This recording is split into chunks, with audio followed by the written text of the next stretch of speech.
Hey y'all, my computer froze, so give me a second to get back online.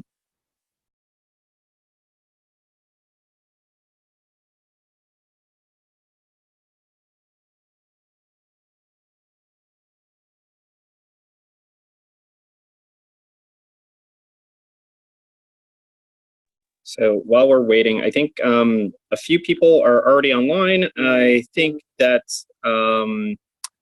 in the meantime, while I'm getting back here, if you haven't put your names in the agenda, go ahead and put your names in the agenda. Say that you're here. If there are any topics that you want to discuss, please also put those in the agenda. Hannes is going to kick us off with a demo of some stuff that he's been working on. So I'll let you take the floor, Hannes.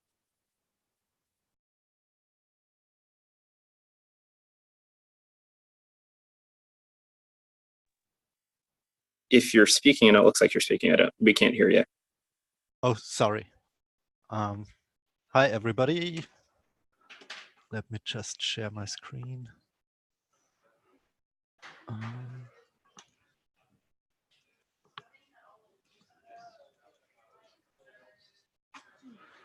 Good. What I wanted to show you today is what I did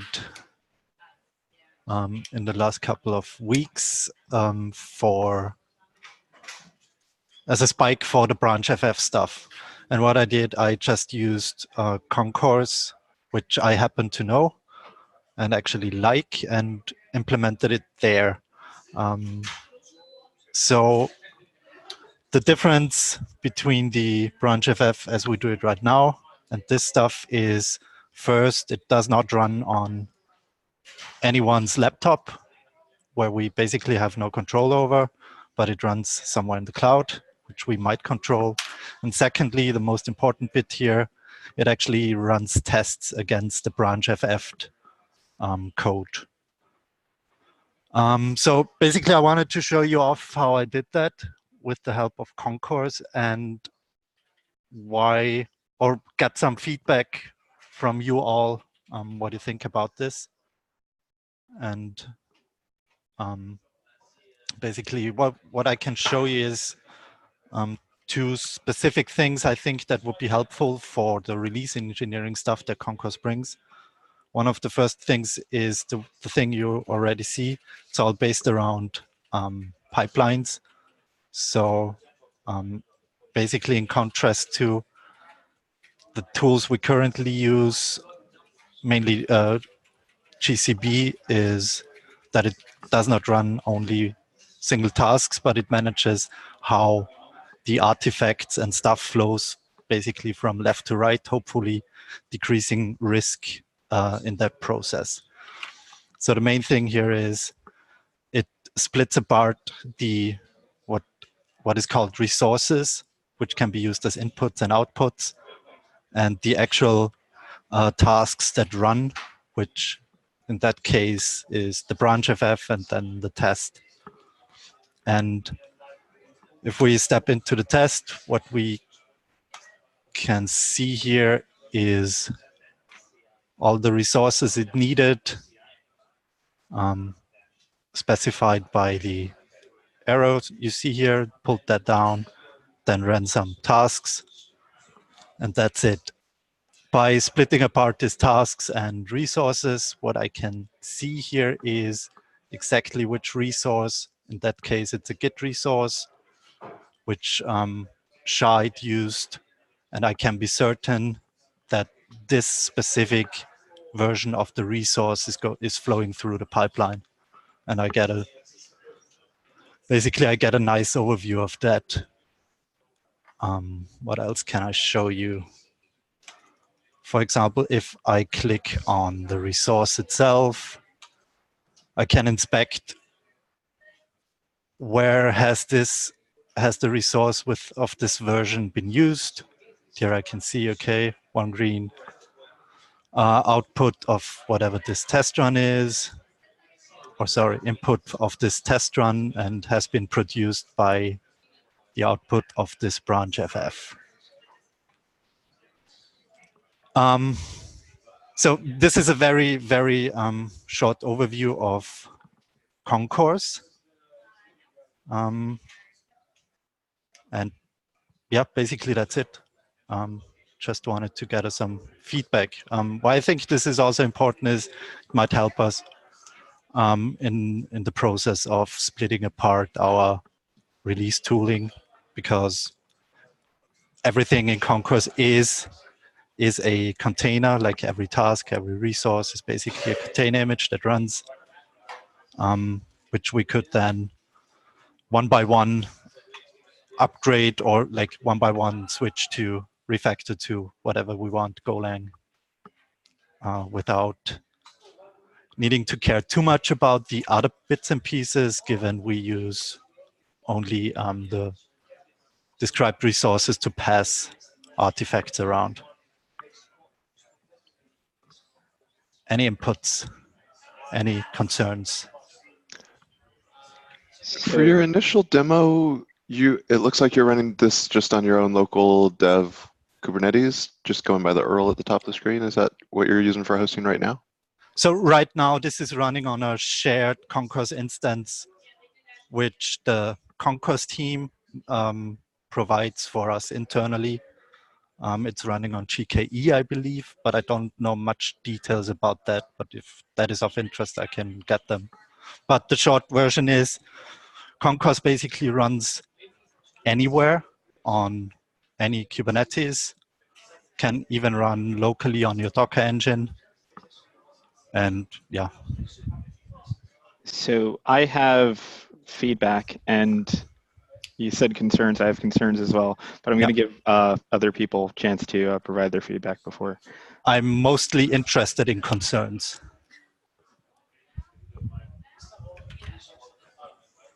Anybody else want to, before I jump in? Maybe my concerns is the same for Stefan, is like how we deploy this Concourse and who will be managing this resources. Yeah, this is one of the main things. Not knowing too much details, but what I could imagine is we as the release team get a GKE cluster from working group infra and deploy. I think currently Concourse itself ships as a Helm chart, deploy it there and manage it there ourselves. But yeah, it would be, somebody would need to manage that and keep it up to date and all that business. Okay, thanks. All right, so one, awesome, thank you for the demo. I think that seeing the things that happen on branch fast forward in an environment that multiple people can view is better than having it on someone's local laptop, especially because we can pull logs and do different things and manipulate those as we need to. So a few concerns. First, what Carlos was mentioning, this is going to require additional infrastructure, right? So one of the things I'm curious about, was there a particular reason to try to leverage Concourse as opposed to the fact that we have PROW as well as GCP? There seems to be a decent amount of overlap between what PROW already does, the fact that, in addition to the fact that we don't need to maintain PROW, and the fact that GCP. I think Hannes, sorry, Steven, you are out while Hannes introduced that part. Go specific. One thing is to introduce the concept of pipelines to our release engineering toolkit, which is not a concept that is native to either PROW or GCP. So one concept is, you should be able to look at a large visible display where risk flows left to right, and you have confidence as you sweep your eyes across the screen. So that was one. I mean, you could get the same thing. You could imagine like from the Spinnaker, but just you need some tool, or it could be nice to have some tool that has some native concept of this. So yeah, I maybe missed that part in the introduction, but I did read through his write-up in K8s release. So I'm aware of most of this stuff. I'm curious about why we can't find a front end or something for GCP, and build this in GCP. Like the functionality of like pushing branch fast forward into somewhere that is not someone's local laptop is valuable. I'm curious about, like, is this something that we can do with tools that we already have? I assume that we can do this similarly with GCP or whatever. Couple of things that I think those don't give us, Tecton or other tools or Spinnaker or whatever might give us, is the understanding which artifacts flow through the pipeline. For example, I have open here another pipeline, and again, when I click on the resource thing, I immediately see, or I get the information which version of a resource, which is a Git repo, which could be a object in a bucket, which could be a what have you, a Docker or a container image. I immediately see and have guarantees that this thing was created at this step, at this time, was used in the other step, and has created yet another output of another type of resource of a specific version. So I think that's super nice to track what goes on in our pipelines. And secondly, right now, as GCP works, like all the gathering of all the inputs and pushing outputs is part of the task, which makes it hard or even impossible to track it like you can track it in Concourse, because Concourse separates those two things, the, if you will, resource management, input-output management, decoupling from the actual thing that runs, the test, the build, whatever it is. Right. I think, yeah, you would need to choose a technology set that had that native concept. So I think there are a couple of options. One is Tecton, one is Spinnaker, and another is Concourse, right? You need some higher level tools, not just or like there's not, if you wanted to move off of GCP and you wanted to stay within the Google family of technologies, it would be Tecton. That would be your choice, right? And I don't think but you couldn't. I don't think there's things built just on top of GCP that you could use to build an actual pipeline. Okay, that's fair. So just to be clear for the call, at least, I'm not necessarily advocating that we stay in any in the Google suite of in the Google family of products.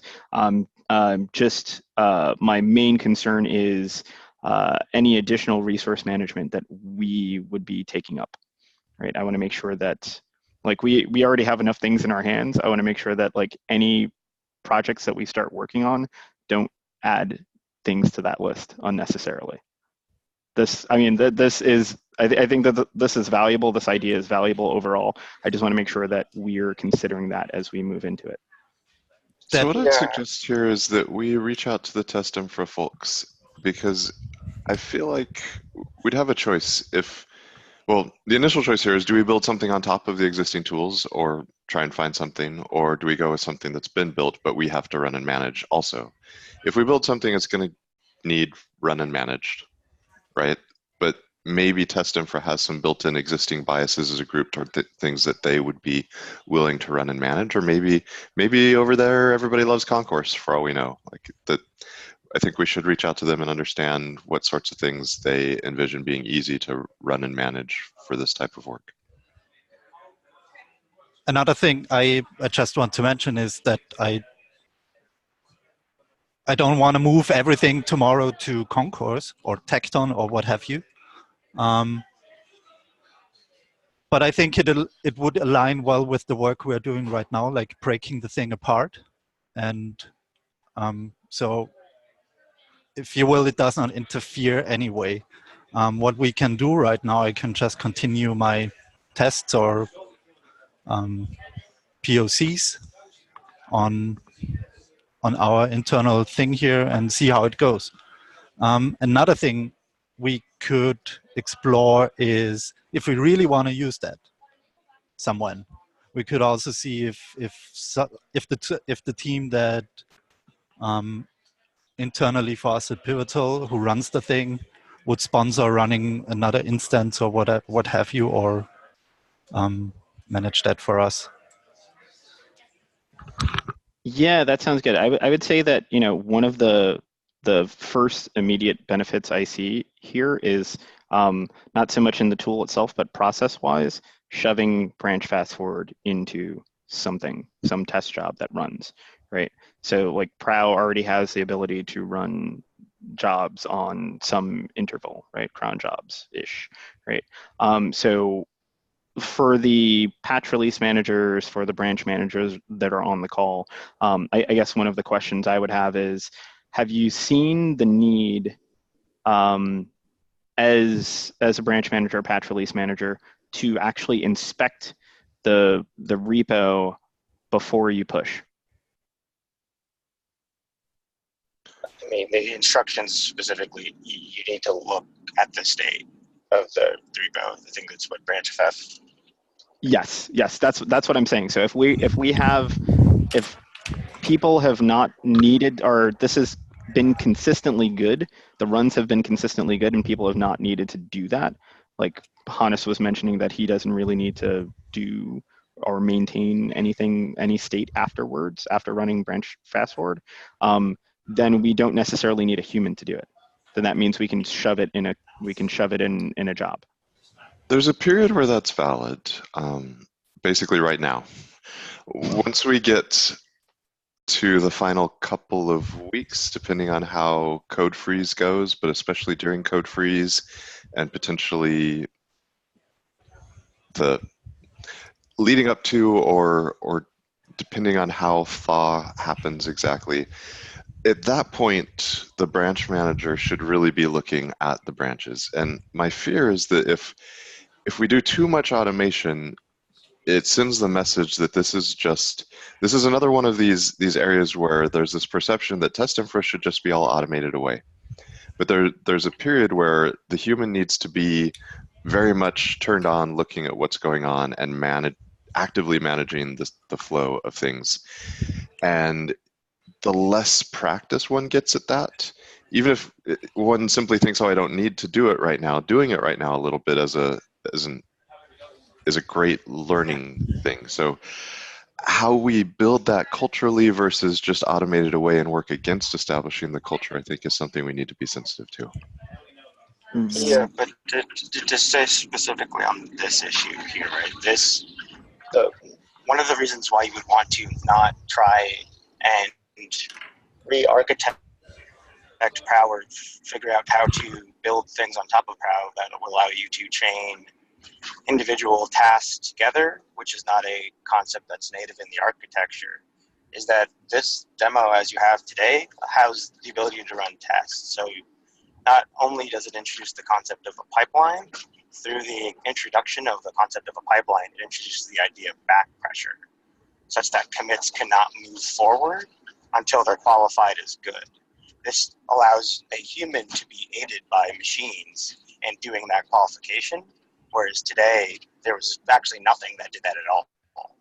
And you just had to kind of hope and then look at the tests afterwards, after you've fast forwarded the branch, to see if you moved risk from master to the release branch. So you had to look at test grid and see if you kind of had to guess, right, whether you wanted to move that risk from master to the release branch.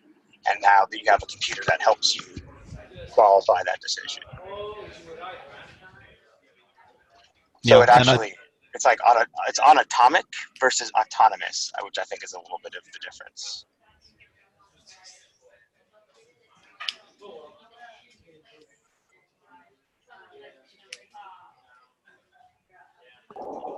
Sorry, Hannes. No, I think you said it all. All right, so I think next steps wise, Hannes, if you can arrange something with SIG testing, test infra, to talk a little bit about maybe have them join our call or us join their call, and talk a little bit more about what the future of something like this would look like, or if they've already been working on something like this. Can do that. Cool.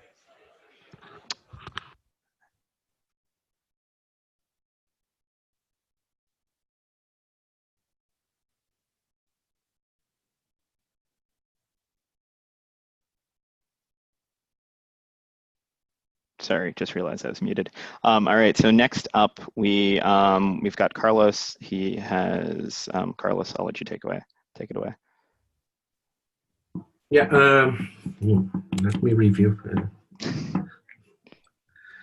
We spoke about in a GitHub issue about how the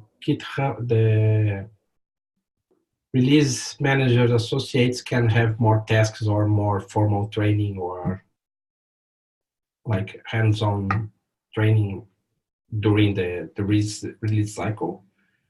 And then Tim and Stefan said to let's bring to this call we discuss about that. I have no idea how we can proceed with that, but as I said in the GitHub issue, sometimes I feel like a little bit lost because I'm not like working on this my entire day, but just like I have reserved time to do this during the week. And I don't know how we want to proceed for the release associates training or delegation or whatever. Cool. Yeah. So so I think that this is something that we are still trying to figure out. Unfortunately, there's not an easy answer because it's not. It has less to do with it has less to do with training someone up to do it and more so giving them access to tools to release Kubernetes, right? And it's a dangerous thing to do, right? So Carlos, you actually had an opportunity to cut one of the alpha releases. So maybe you want to talk a little bit about your experience doing that. Okay, yeah,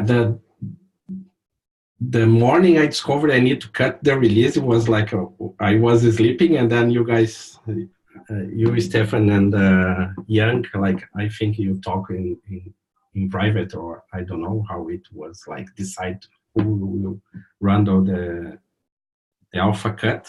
But then the next morning when I wake up, I saw that it's like I need to cut the alpha. Okay, run to the mountains because I don't know what to do.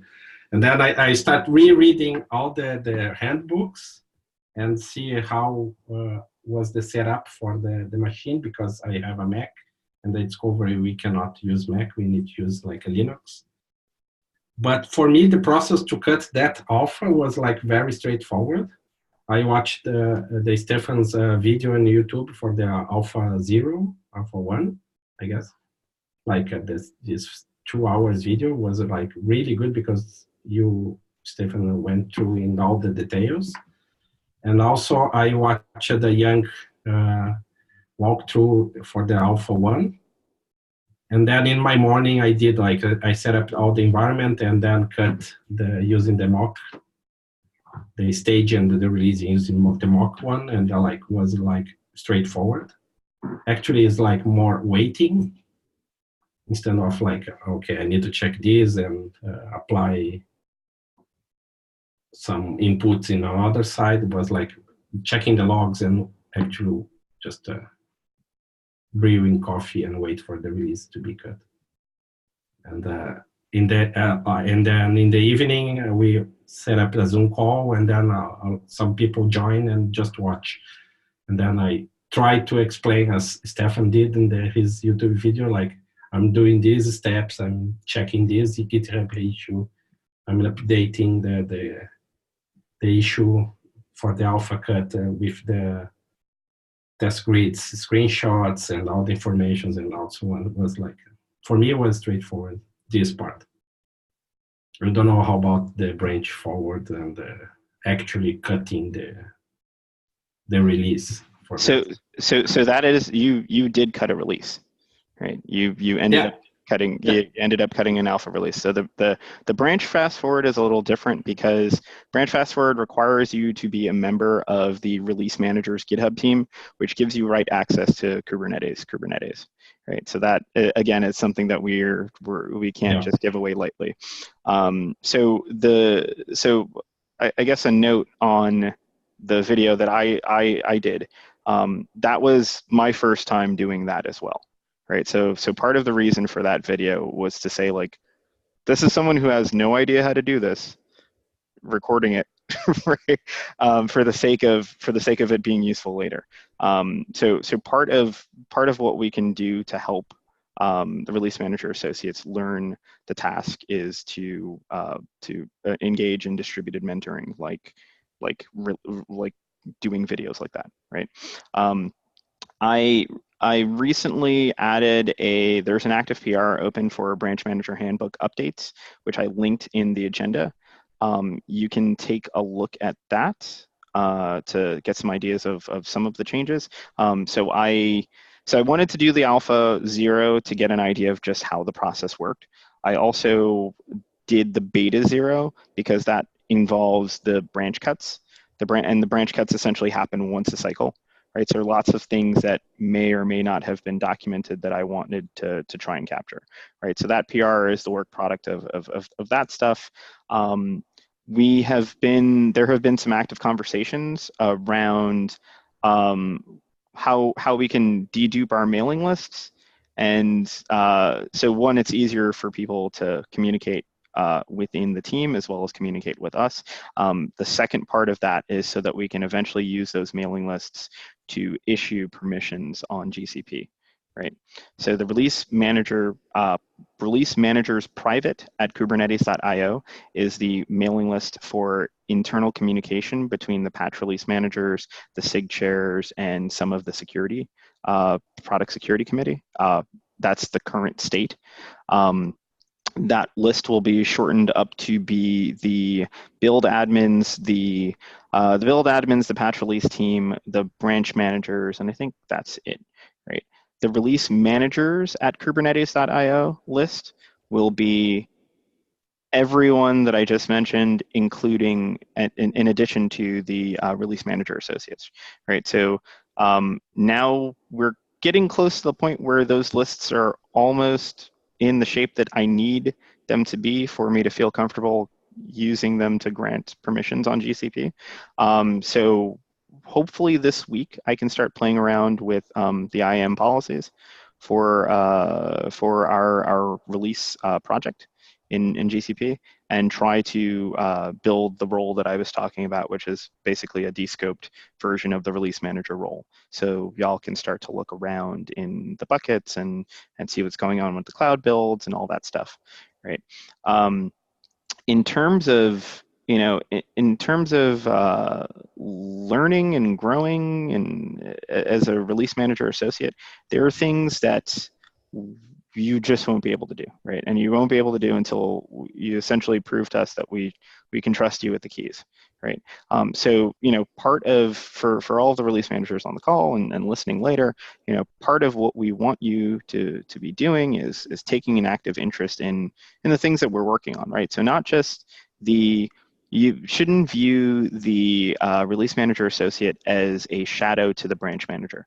It's not just that, right? It is a shadow to release engineering overall, right? It's watching everything that's going on in release engineering.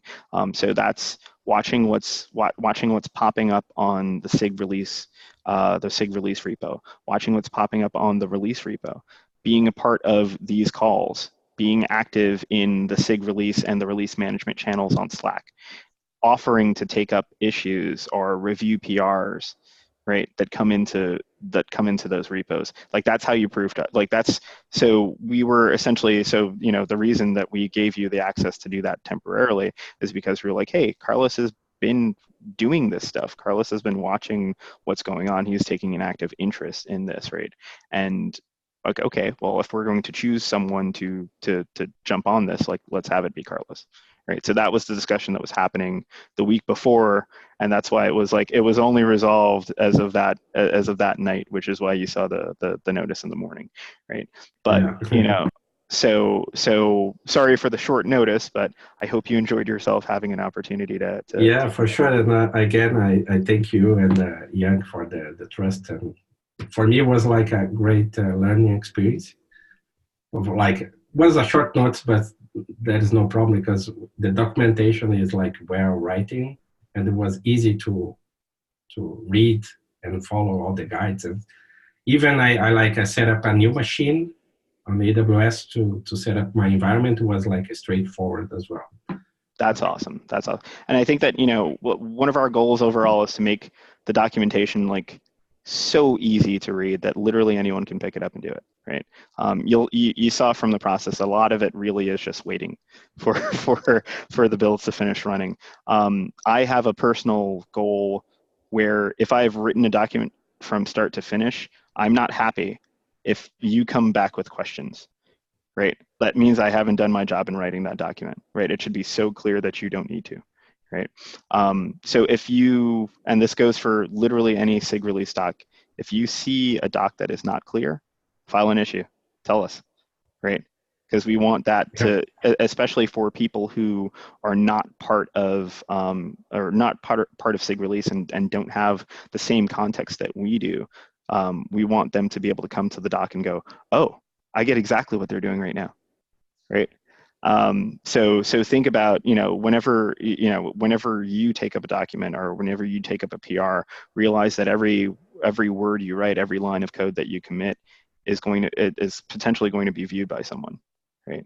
And you have to write it in such a way that someone without context can still understand it. Right? Moving in terms of like how we train you, I don't know. Like this quarter is our discovery period. Essentially, this is the first time we're officially doing a team this large. There are still like unknown unknowns. There are pieces of the infrastructure that myself, Caleb, and Tim may not have touched before. Right? There's an active issue right now about how we want to handle the release tool images, the container images that we built, and this is another example of someone doing exactly what we kind of hope that you'll do in as a release manager associate is to so Ace offered, he was like, hey, this looks like this is something that is right up my alley. Can I take this? Right? That's what we want. Right. So this is like it's not just how do we train you, it's also an expectation of like active participation. Right. So he saw that, he picked it up, and when I have an opportunity, like I try to as much as possible tag people, tag release engineering. So which release engineering includes the branch managers, the build manager associates, the build admins, the release manager associates, the patch release team, right? So it includes everybody who's touching release bits. So when I open an issue, I try to make sure all of y'all are tagged. So if you're interested in picking something up, you can. We still have quite a bit of things to review on the backlog and things that we're churning through. Some things that you can't pick up because like it's in a person's head and it needs to be committed to a document before someone else can work on it, kind of things, where it wouldn't make sense for someone to spend all of that time in discovery when someone else already knows it. Right. And then there are also bandwidth constraints. These are, I think I checked my queue today and I have maybe 72 things assigned to me.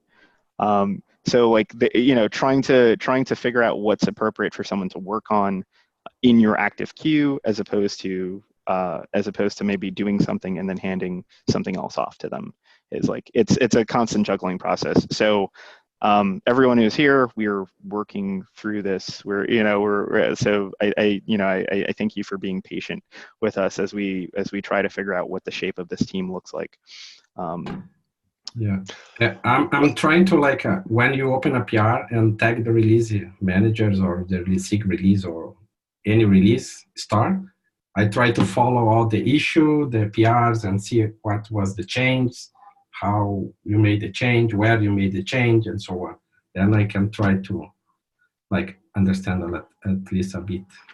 Yeah, and it's definitely Yeah, and it's definitely one of those things where we try to leave breadcrumbs so that you can do that kind of discovery.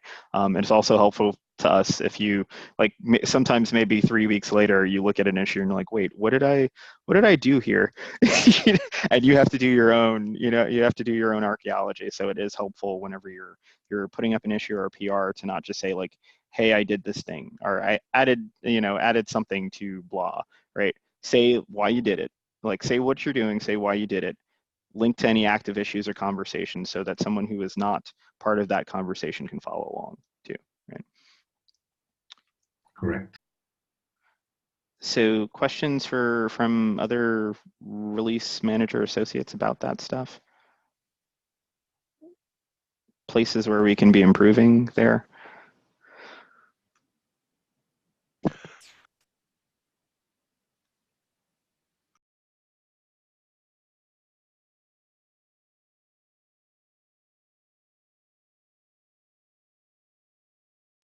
Okay, cool. All right.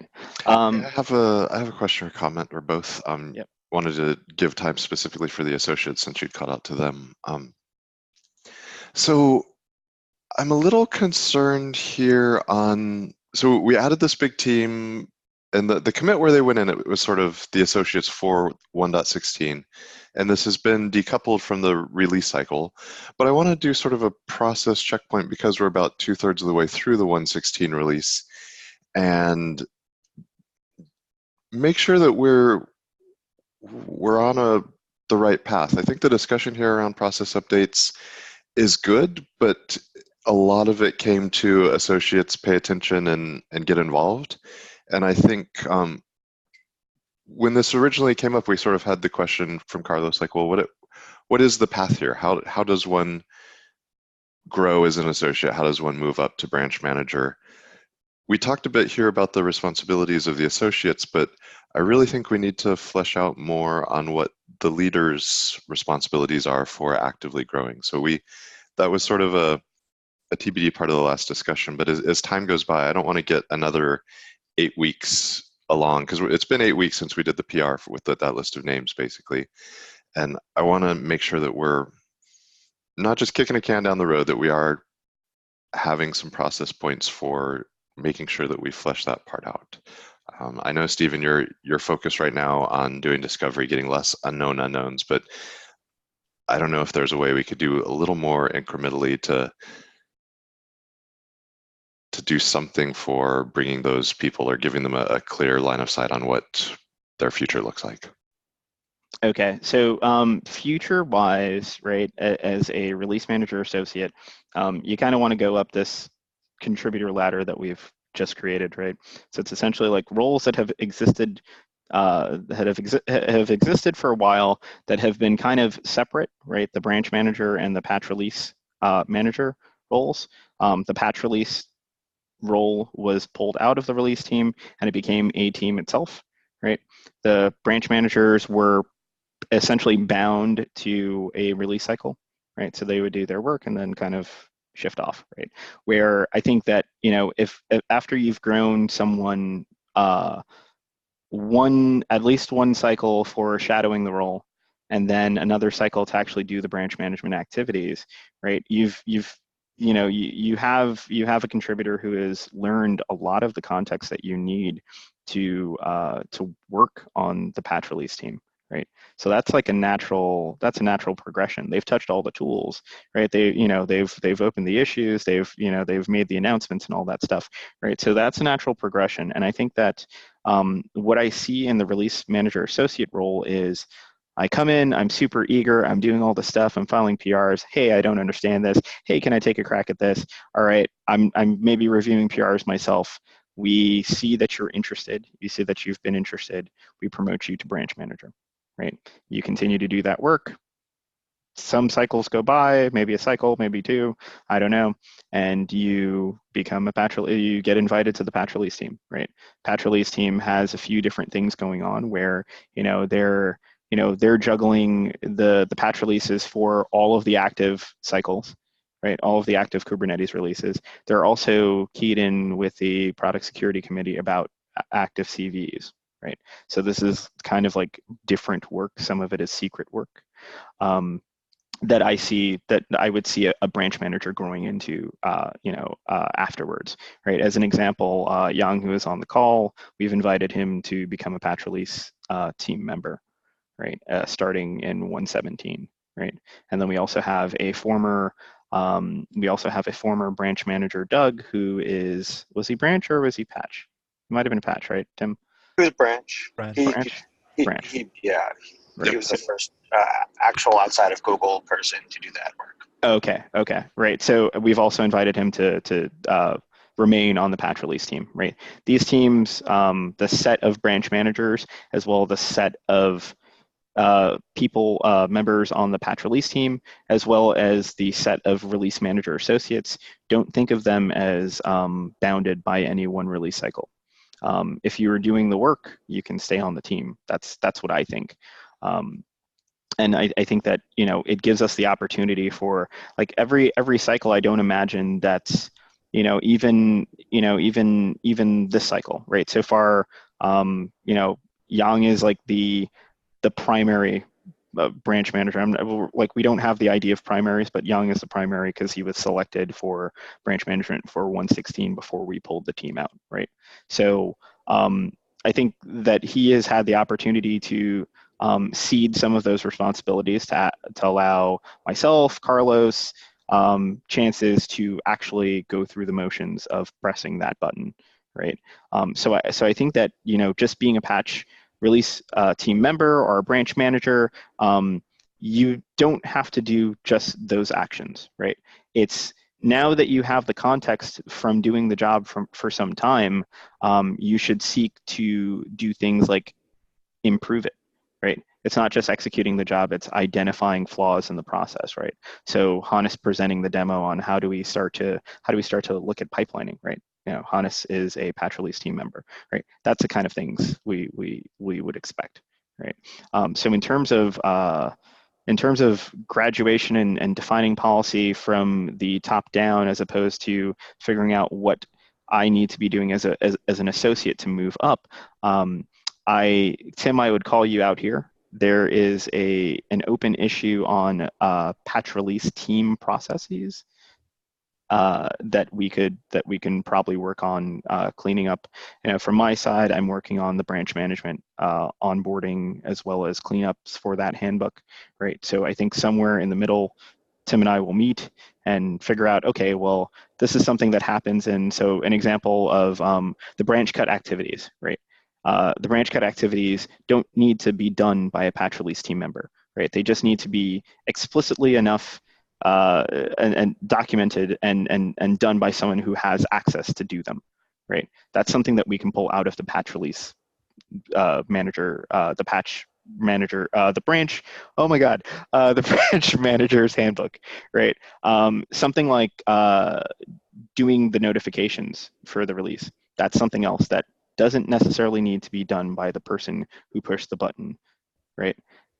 So like an example is, Hannes is in an EMEA time zone, and by the time we cut and we're doing the builds for the debs and RPMs today, right? But that won't be done until someone from the build admin team who is on US Pacific time zone comes in and pushes that button, right? So the announcements to go out the same day, Hannes is not going to be necessarily the one doing the announcements unless he wants to stay up super late, right? So there are ways of distributing this work. There are ways of distributing the documentation that we're still working through. And I think that part of the reason I was talking with Tim about this, and I said, part of the reason I wanted to inject myself in this process, this cycle, is to figure out what some of that stuff was, right? Question a lot of the things that are written down already and poke holes in it.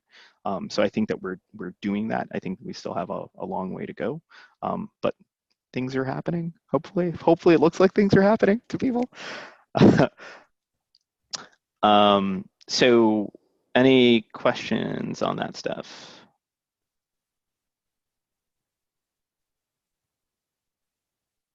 Okay, cool. All right, so are there any topics that have not been listed on, well, hold on. Are there any people who are new to the call? We should have done this first. Are there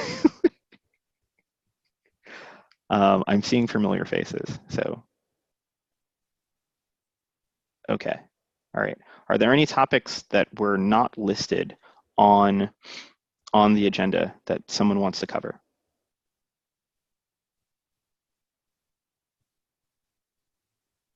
Okay, all right.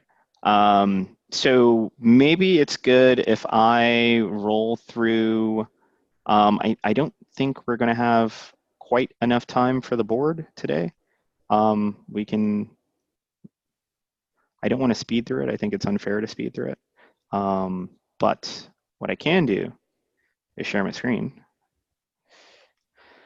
And I can go ahead of test grid and project board. We've got sub-project updates, and I have one question that came up kind of late last week on a sub-project. From a licensing perspective, we just did big Golang updates on all of the patch release branches, and some of that was bringing in a chunk of new vendored code for dependencies. Would something have noticed if we brought in something strangely licensed there? Is the licensing automation today just on master, or? It is, so it's not just on, it's everywhere. It's watching everything in Kubernetes orgs. The real question is whether people are doing things about it, right? So the release, the licensing subproject, I think we're still waiting to.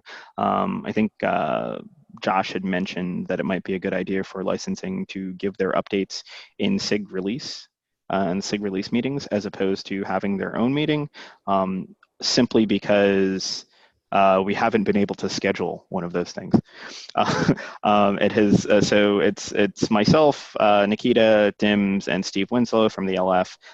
I have not really had time to work on licensing. My focus has been on the release engineering stuff, and so Nikita basically has that ball in her palms right now. I said just run with it. So I think that we should make a decision if we want to spin up that meeting, or if we want to just have announcements within the SIG release meeting and move there. But there is something that runs called FOSSA that is scanning all of the repos for stuff, right? For policy violations. It scans all branches of all repos. Yes. What we need to do is, for a first step, is define some sort of soft policy, right? That it can adhere to. Right now, it's using its default policy, which may not be the same as what the CNCF policy is, what the LF policy is for repos under the foundation. Right? Is that sound good? Or? Yeah, that answers my question. Okay, cool. Yeah, I knew the action portion was TBD. Well, there's people who are responsible for it and receive it, but I feel like possibly the plurality of those people is Tim Hawken. So like, it's the people who are seeing them and acting on them are. In the past, it seemed like they're very busy people, and it's an area where ideally we'll get it spread out a little bit better through a trusted set of people, since again this is a complicated area. But yeah, I just was curious, since we brought in a big chunk of code, it reminded me about the fact that we have other branches too. Okay, so Tim, would you mind adding that as an agenda topic for the SIG release meeting next week? I'm on it. Cool. All right, so with the final 10 minutes, I want to go through, I guess I've reviewed most of these, so it's fine to go through mine. I want to go through some of the stuff that has happened in the last recently-ish. Let's do recently updated. Okay. And I'll just try to pull out like interesting things. Our newest, let's go with newest. Okay, newest, right. So we made a change to the image. I won't bother opening this. Actually, I will. All right, so we made a change to the image that is used to run the Kubernetes release unit tests. All right, so right now we're using Kubekins, the Kubekins end-to-end tests. And so that's, I would prefer we not use that image, but the reason we're using it is because it has some of the dependencies required to make those tests successful. Now that we're checking both shell and Go code, right? But I opened a separate issue to discuss how we should be handling images for release tooling. So if you want to check that out, it is 852 on Kubernetes release. And that is something that Alex is going to be working on, or Ace, you prefer Ace, right? Is going to be working on. So feel free to follow that. I think if you're on the release engineering GitHub team, you are probably already following it since you've been tagged. Okay. Now, there are some updates as a result of the branch cuts. There are some jobs that are automatically generated. Those jobs, not all of the jobs were being properly generated. So there is an active discussion on that one, which is here. And that is test infra 13886, right?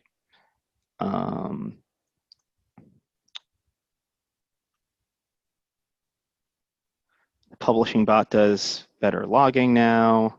Hannes added some test helpers for some of the bash tooling that we have in K8s release. Fall back to right. So the 116 beta 0 was cut.